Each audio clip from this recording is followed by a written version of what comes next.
So guys good morning आपण मैंने बहुत भल थे बोधे आशा करुच्ची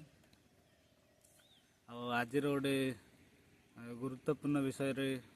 आरंभ हम भिडटा आपण मैंने ध्यान सह शुणे आज विषय है आमे माने जिते व्यस्त कि कौन से कम कि दिन सारा जहाँ भी आम करुचे सर्वप्रथम आम मैंने ईश्वर को मन पकई आम दिनटा पूरा ईश्वर को मन पकई आम कौन से कम कि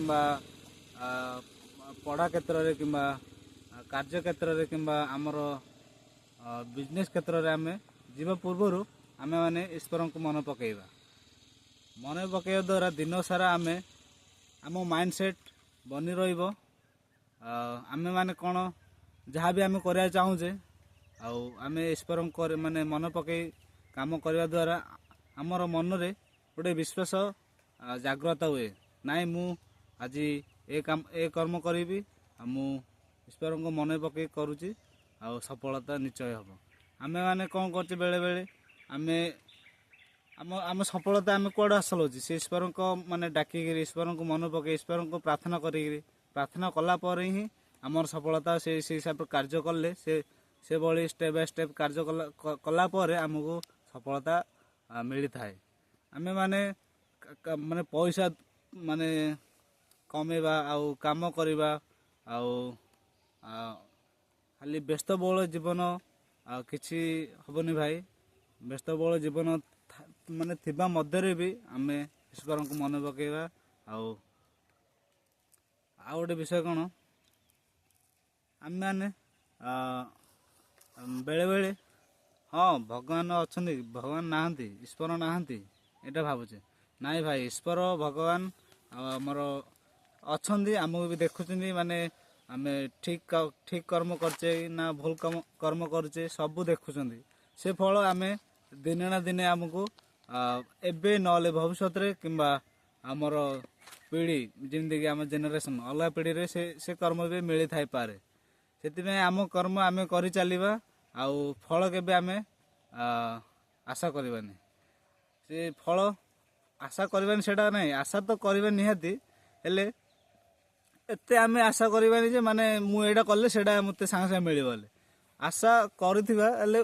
जेतबेले मिलिबो आम आम कर्म आम कर चलवा से जो कौन से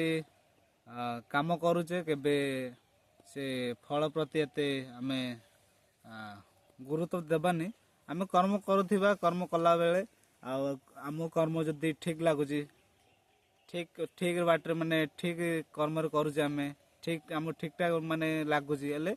फल मिलने बहुत समय लगे भाई आ बहुत शीघ्र भी आमको फल मिल से गोटे कथार अच्छी कष्ट कले ही कृष्ण मिल कृष्ण नाई भाई आम गाँव लबर भाई कृष्ण नाई कृष्ण बहुत कृष्ण अच्छा से खाली कष्ट करार अच्छे से तुम मैंने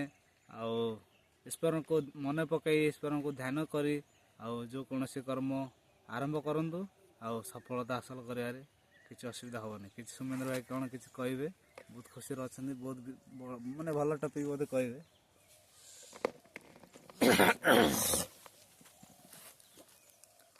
हाय फ्रेंड्स गुड मॉर्निंग आपण मानकु शुभ प्रभात निश्चय ए दिनटी आपण मानकु दिनटी सारा सुख शांति देउ तो फ्रेंड्स आमर रंजित भाई कहले जे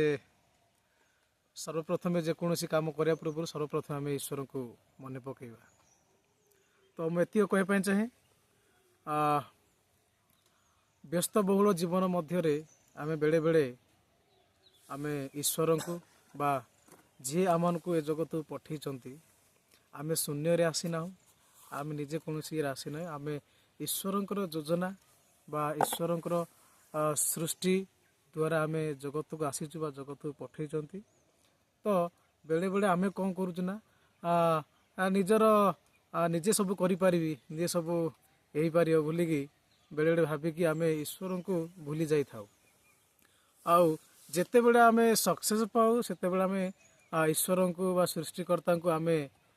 ଭୁଲି ଯାଇଥାଉ, କିନ୍ତୁ ଯେତେବେଳେ ବିଫଳ ହେଇଯାଉ, ଯେତେବେଳେ ଦୁଃଖ ଆସେ, ଯେତେବେଳେ କଷ୍ଟ ଆସେ, ଯେତେବେଳେ କ୍ଲେଶ ଆସେ, ସେତେବେଳେ ଆମେ ଈଶ୍ୱରକୁ ମନେ ପକାଇଥାଉ।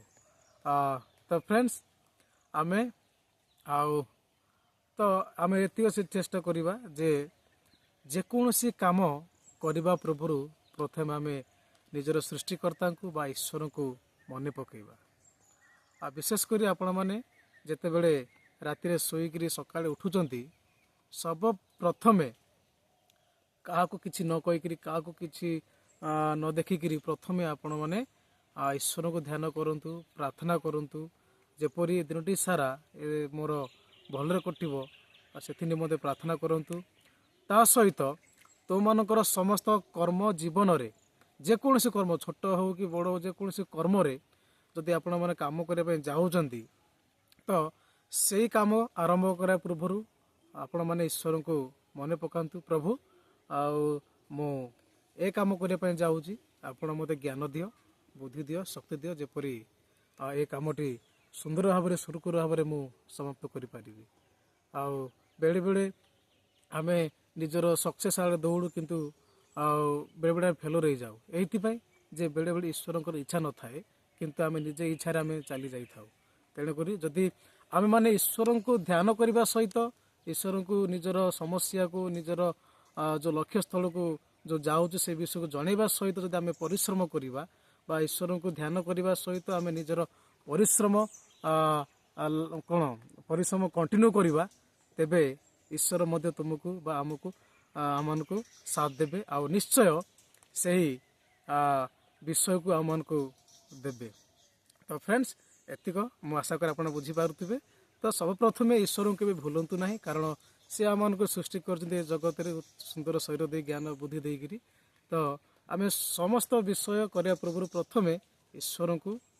ଧ୍ୟାନ କରିବା, ତେବେ ଈଶ୍ୱର ଆମମାନଙ୍କ ସହିତ ରହିବେ ବା ପ୍ରଭୁ ଆମମାନଙ୍କ ସହିତ ରହିବେ, ଆମମାନଙ୍କର ସମସ୍ତ କାର୍ଯ୍ୟରେ ହେଲ୍ପ କରିବେ, ଯାହାଫଳରେ ଆମେ ସୁନ୍ଦର ଭାବରେ, ସୁସ୍ଥ ଭାବରେ, ଖୁସିରେ ସେ କାମକୁ ଆମେ ସମାପ୍ତ କରିପାରିବା। ତ ଫ୍ରେଣ୍ଡସ୍, ଆଶା କରୁ ଆପଣମାନଙ୍କୁ ଏ ମୋଟିଭେସନ୍ ନିଶ୍ଚୟ ଭଲ ଲାଗୁଥିବ। ତେବେ ଯଦି ଆପଣମାନଙ୍କୁ ଭଲ ଲାଗୁଛି, ତେବେ ଆମର RK ବ୍ଲଗିଂ ୟୁଟ୍ୟୁବ୍ ଚ୍ୟାନେଲ୍କୁ ବିଶେଷ କରି ଲାଇକ୍, ସେୟାର, କମେଣ୍ଟ ଏବଂ ସବସ୍କ୍ରାଇବ୍ କରନ୍ତୁ। ତା ସହିତ ଆପଣମାନେ ଆମମାନଙ୍କୁ ବହୁତ ବହୁଳ ଭାବରେ ଆମକୁ ଭଲ ପାଇବା ଦିଅନ୍ତୁ ଏବଂ ବିଶେଷ କରି ଆମର ଭିଡ଼ିଓକୁ ସେୟାର କରି ନିଜ ସାଙ୍ଗମାନଙ୍କୁ ସେୟାର କରନ୍ତୁ, ଯେପରି ଆମର ମଧ୍ୟ ସବସ୍କ୍ରାଇବ୍ ବଢ଼ିବ ଏବଂ ଲାଇକ୍ ମଧ୍ୟ ବଢ଼ିବ। ତେବେ ଆମେ ଅଧିକ ଉତ୍ସାହିତ ହେଇକିରି ଆପଣମାନଙ୍କୁ ନୂଆ ନୂଆ ଭିଡ଼ିଓ ଯେ ଆମର ଜ୍ଞାନ ରହିଛି ତାହା ଅନୁସାରେ ଆମେ ଆପଣମାନଙ୍କୁ କିଛି ଆଣିଦେବୁ। ତ ଫ୍ରେଣ୍ଡସ୍, ରହିଲୁ, ବାଏ ବାଏ, ଟାଟା, ମିସ୍ ୟୁ।